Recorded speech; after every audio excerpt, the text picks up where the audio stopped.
Nous partons au stand pour tenter d'arracher quelques mots à notre invité. Je suis vraiment peiné. Est-ce qu'on souhaiterait avoir Amadou Sadio sur au moins une bonne heure ou au minimum sur une demi-heure? On est presque à la fin de l'émission. On va faire avec éventuellement pour continuer l'interview demain. Pourquoi pas? Amadou Sadio Barry, philosophe, chercheur en éthique des relations internationales, notre invité depuis le Canada en direct. Bonjour, cher Amadou Sadio Barry. Bonjour Boubacar, bonjour à tout le monde, merci pour l'invitation. Merci d'avoir accepté de répondre à nos questions et on s'excuse pour tous les désagréments. Cabinet tient à ce qu'on puisse en tout cas vous entendre pour quelques minutes sur le déroulé de la transition Talibé Barry, pour commencer. Oui, monsieur Barry, de quel regard vous observez l'évolution de la transition? Je le rappelais, nous en sommes à 10 mois de consommer sur les 24 et beaucoup se posent des questions sur le niveau justement d'exécution du chronogramme de la transition. Ouais. Et voilà, ces questions, ces interrogations qui ont été en tout cas renforcées par le doute qui a émergé des discours, des deux derniers discours du colonel Mamadi Doumbouya à la tribune des Nations Unies, à l'occasion de son adresse à la nation en lien avec l'an 65 de l'indépendance de la Guinée, des discours dans lesquels le colonel Mamadi Doumbouya s'est abstenu donc de faire un bilan d'étape de cette transition et de réaffirmer les engagements de départ du CNRD.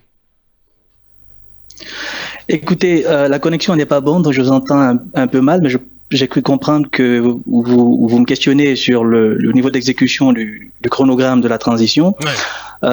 Moi, je pense que, écoutez, il n'y a pas de surprise à la lumière de ce qui se passe depuis le lendemain du coup d'État, les concertations organisées au Palais du Peuple et tout ce qui a suivi en termes de mise en place du gouvernement de transition, les démissions de certains ministres, je pense à la ministre de la Justice, et surtout la constitution du CNT. Donc, il y avait là quelque part des éléments d'appréciation basé sur le contexte qui montrait clairement qu'il n'y avait pas, je dirais pas d'envie de partir, mais en tout cas d'envie d'aller vite vers un retour à l'ordre constitutionnel. Ouais. Ajouter à cela, sur le contexte national, le contexte sous-régional qui est aujourd'hui, disons-le, favorable à la junte, parce que lorsque vous analysez les transitions aujourd'hui en Afrique, en particulier en Afrique de l'Ouest, on voit clairement qu'il n'y a aucun élément objectif qui montre que les juntes veulent partir.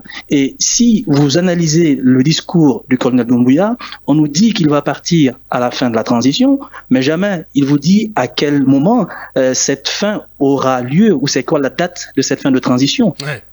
Et je rappelle que si vous voulez, l'accord dit dynamique avec la CEDEAO, ça n'est pas un accord qui implique les forces vives de la nation, ou en tout cas les partis politiques aussi et la société civile qui sont concernés par la transition. Parce que le retour à l'ordre constitutionnel, ça doit être le produit ou la conséquence d'une discussion au niveau national entre justement le CNRD et les partis politiques et la société civile impliqués dans cette transition. Mais ça n'a pas été le cas. Donc un chronogramme imposé par la junte et des étapes de la transition, donc nous n'avons aucune étape dont l'exécution est terminée, même celle qui semble être la plus avancée, à savoir la Constitution. Depuis 1 an, nous sommes dans des ateliers, dans des colloques, dans des consultations, on n'en peut finir, comme si la Guinée n'avait jamais eu une constitution de base à partir de laquelle on aurait pu produire une nouvelle constitution. Donc il y a quand même, si vous voulez, une conjonction de facteurs au niveau national,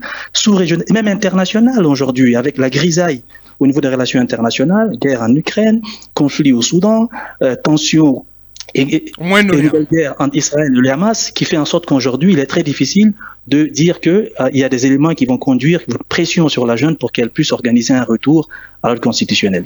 Dans une adresse à la nation, Amadou Sadio Barry, le colonel Mamadi Doumbouya était-il en devoir de faire en tout cas un point sur ce chronogramme, le chronogramme de la transition, sur la conduite qui est la sienne du processus de transition et en profiter pour justement réaffirmer l'engagement qui est celui du CNRD de ne pas être candidat et de rendre le pouvoir aux civils au terme du délai de 2 ans convenu avec la CEDEAO. En fait, donc ce que je remarque, c'est qu'une fois encore, il faut lire les discours. C'est que il y a une promesse de rendre le pouvoir, mais jamais cette promesse jamais on mentionne que c'est à la fin de l'accord dit dynamique avec la CEDEAO. Une fois encore, il faut le dire. L'accord avec la CEDEAO, c'est un accord entre le médiateur de la CEDEAO et la junte, qui a imposé un chronogramme. Ça n'est pas un accord avec la Guinée, à moins qu'on dise que la junte représente l'ensemble des opinions et si vous voulez, des positions sur la transition en Guinée. C'est ce qui serait absolument pour moi inadmissible. Mais j'aimerais dire une chose. Oui. Aujourd'hui, la question qui se pose sur le plan analytique, c'est de savoir d'abord si nous sommes en transition. Est-ce que notre pays est en transition? Et je rappelle ici qu'il y a deux narratifs qui s'affrontent. Le narratif de la refondation, basé sur une lecture, si vous voulez, romantique de l'histoire de notre pays, qui, à quelque part, remet au devant de la scène une figure mythique comme Sékou Touré, autour de laquelle on veut former un semblant d'unité nationale, où l'on se rend compte que finalement, le CNRD, c'est le régime militaire en Guinée qui a porté le coup dur, le plus, si vous voulez, le plus dangereux à la réconciliation nationale, à la mémoire collective. Et là, on nous parle de transition. Moi, je pense qu'aujourd'hui, lorsqu'on examine les institutions guinéennes, lorsqu'on examine les modalités de gouvernance, nous ne sommes pas encore entrés dans une transition. Il n'y a pas eu de rupture dans la culture politique guinéenne. Ça, c'est un fait. Oui. Au-delà même de parler du chronogramme aujourd'hui, là où on a manqué, c'est de se constituer comme force de rupture. Le CNRD a porté l'espoir, un espoir légitime. Malheureusement, la traduction de cet espoir sur le plan politique, sur le plan de la réflexion, sur le plan de l'agir, de la faculté d'opérer une rupture politique, ne s'est pas concrétisée. Une fois encore, examiner les questions financières aujourd'hui, voyez la manière dont on gère les budgets. Quel est le Guinéen aujourd'hui qui a une lecture objective sur la redistribution des richesses issues de la production minière? Personne, même les journalistes aujourd'hui, même ceux qui disent que, par exemple, l'accord sur le Simandou a été un accord historique, personne. On est donc dans les mêmes pratiques de pouvoir qui ont prévalu avant le coup d'État. C'est pourquoi, j'aimerais dire, certains d'entre nous l'ont dit, des universitaires guinéens, qu'aujourd'hui Alpha Condé peut bien se laver les mains en disant qu'il ne sera pas le dernier dictateur guinéen. Et c'est ce qui est dommage au regard de l'espérance qu'a produit le coup d'État. Donc la question, c'est même pas d'abord est-ce qu'ils vont lâcher le pouvoir. La question, c'est est-ce que ces gens-là sont capables de constituer une force de rupture. Ça n'est pas le cas à la lumière de ce qu'aujourd'hui vous voyez dans la déclaration d'Ousmane Gawal Diallo, des Moïse Moussa Silla, qui ont quasiment fait du colonel Doumbouya une espèce de roi qui ne peut pas être contesté, dont on n'est même plus capable aujourd'hui d'avoir une lisibilité là où on va. Je veux dire, ça c'est un problème structurel qu'il faut adresser avant même de questionner l'exécution du chronogramme qui, par rapport auquel nous sommes très loin des espérances des Guinéens. Bien. Une question avant donc de clôturer par Lincoln. On demandait cela ce matin. Que doit faire le colonel Mamadi Doumbouya? À votre avis, pour permettre à son pays de sortir par le bon bout de cette transition, pour faire simple, Amadou Sadio Barry? Écoutez, je pense qu'on est allé très loin. On est allé très loin et selon le chronogramme de la junte, il reste 1 an. Rien n'a été fait. Et moi, je ne suis pas de ceux qui critiquent le colonel seulement. Hein. Je ne pense pas qu'il faille toujours critiquer les Alpha Condé, les Lansana Conté, les Doumbouya. Non, il faut voir aussi ceux qui font le colonel. Il faut voir les narratifs qui sont construits autour de lui par une nouvelle, ce qu'on appelle aujourd'hui la nouvelle génération, des jeunes comme vous et moi. Ça aussi, il faut le voir, hein, si on veut sortir de l'engrenage. Critiquer juste le colonel ne servira à rien si on ne prend pas en considération un ensemble, une solidarité intergénérationnelle entre la vieille génération et une nouvelle génération de Guinéens. Ceux qui critiquaient hier Alpha Condé, ceux qui étaient dans le FNDC, aujourd'hui sont des alliés objectifs d'une dictature militaire. Il faut se le rendre à l'évidence. Et donc la question, c'est de savoir comment casser ce recyclage politique, comment casser ce rythme infernal qui prend en otage l'avenir de la Guinée. Est-ce que le colonel peut revenir à son discours du 5 septembre? Oui. Écoutez, je ne dis pas pessimiste, mais j'ai des réserves. Je pense qu'aujourd'hui, la seule chose qu'il peut faire, c'est de carrément mettre une croix sur les 2 étapes qu'ils ont imposées, du RAVEC et par exemple du recensement de la population, et tout de suite mettre un processus d'organisation des élections qui, espérons-le, pourrait nous conduire à un retour apaisé à l'ordre constitutionnel. Mais la question qui se pose à Boubacar aujourd'hui, c'est est-ce que les dynamiques économiques Parce que la question de la transition n'est pas que politique. S'il n'y a pas un retour rapide à l'ordre constitutionnel, c'est parce qu'il y a des enjeux économiques. Il y a des enjeux de réseau d'accumulation de richesses. Et c'est là que ça devient très dangereux. L'enchevêtrement entre le politique et l'économique est tel que même celui qui viendra comme président, c'est avec le CNRD qui va gouverner. Parce que l'armée, par exemple, n'a pas été reformée. Et une personne comme aujourd'hui, comme Idi Amin, l'on ne s'interroge pas sur la structure militaire en Guinée, sur le fait qu'encore nous ne sommes pas dans une institution militaire.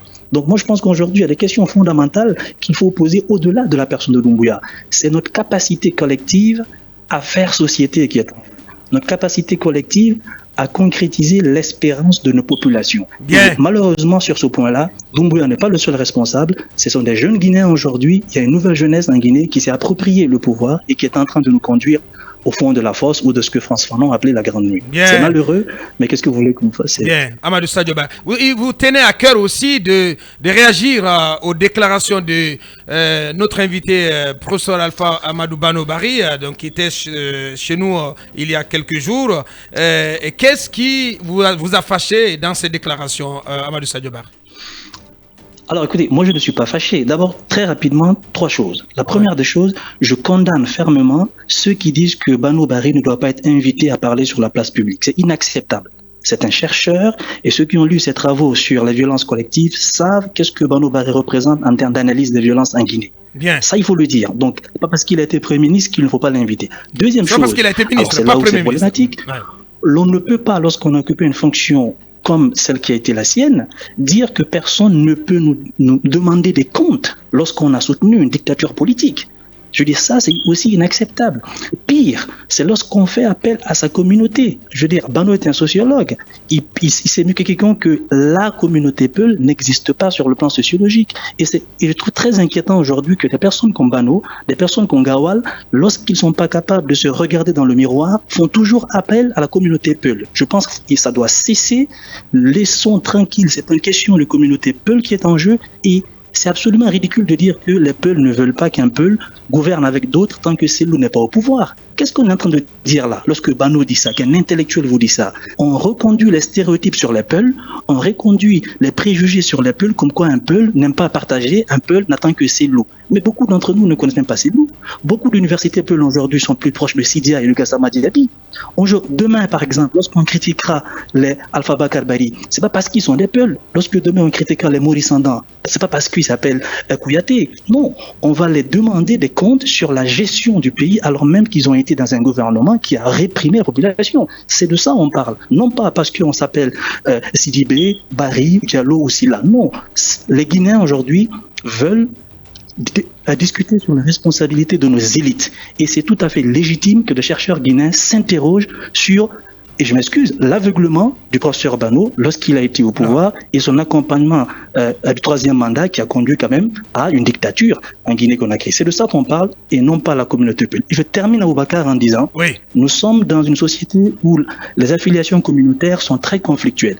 Il faut arrêter à chaque fois qu'il y a un problème de dire « Ah, ça c'est des Malinqués, ah, ça c'est des Peuls ». Non.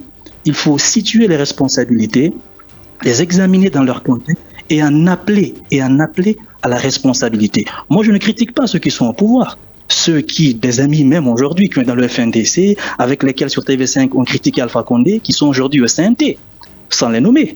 Moi, ils ont fait le choix. Et aujourd'hui, il y a deux Guinées aujourd'hui, Obaka. Il y a la Guinée de la refondation du CNRD, il y a la Guinée aujourd'hui de la rupture. Il y a une jeunesse qui veut le s'allier à un régime militaire, il y a une jeunesse qui en appelle à la rupture. Et le pire, c'est de dire que la Guinée nous unit seulement. Non, la Guinée nous unit, mais aussi elle nous divise. Elle nous divise parce que nous avons une lecture différente de notre histoire, elle nous divise parce que nous avons une interprétation conflictuelle de l'évolution de notre pays, mais justement, c'est parce que la Guinée nous divise qu'il faut savoir parler, qu'il faut savoir discuter, qu'il faut se réapproprier les vertus de la délibération afin de savoir qu'est-ce qu'on peut faire comme collectivité. Ça n'est pas en appelant au Peul, soi-disant comme Ousmane Gawal l'a fait de manière ridicule, j'appelle au Peul. Mais c'est qui les Peuls? Bien voilà. Qui parle au nom des peuples aujourd'hui? Allez, Amadou Sadio Barry, donc, qui pousse un coup de colère ce matin contre ces intellectuels qui en appellent à la communauté. On attend la ligne d'arrivée. Il nous reste plus qu'à vous dire merci à Amadou Sadio Barry. Grand merci pour votre disponibilité pour cette émission et pour toute votre contribution intellectuelle à la construction, à la co-construction de la Guinée. Merci à vous tous qui nous avez suivis aux 4 coins du monde. Grand merci à Ibrahim Bavin Diallo et Ibrahim Silla. Derrière nous, le débat en langue poulard. Guitindira avec Mohamed Ba et toute sa team. Film midi, ça va arriver très très rapidement. Restez à notre compagnie. Les programmes continuent sur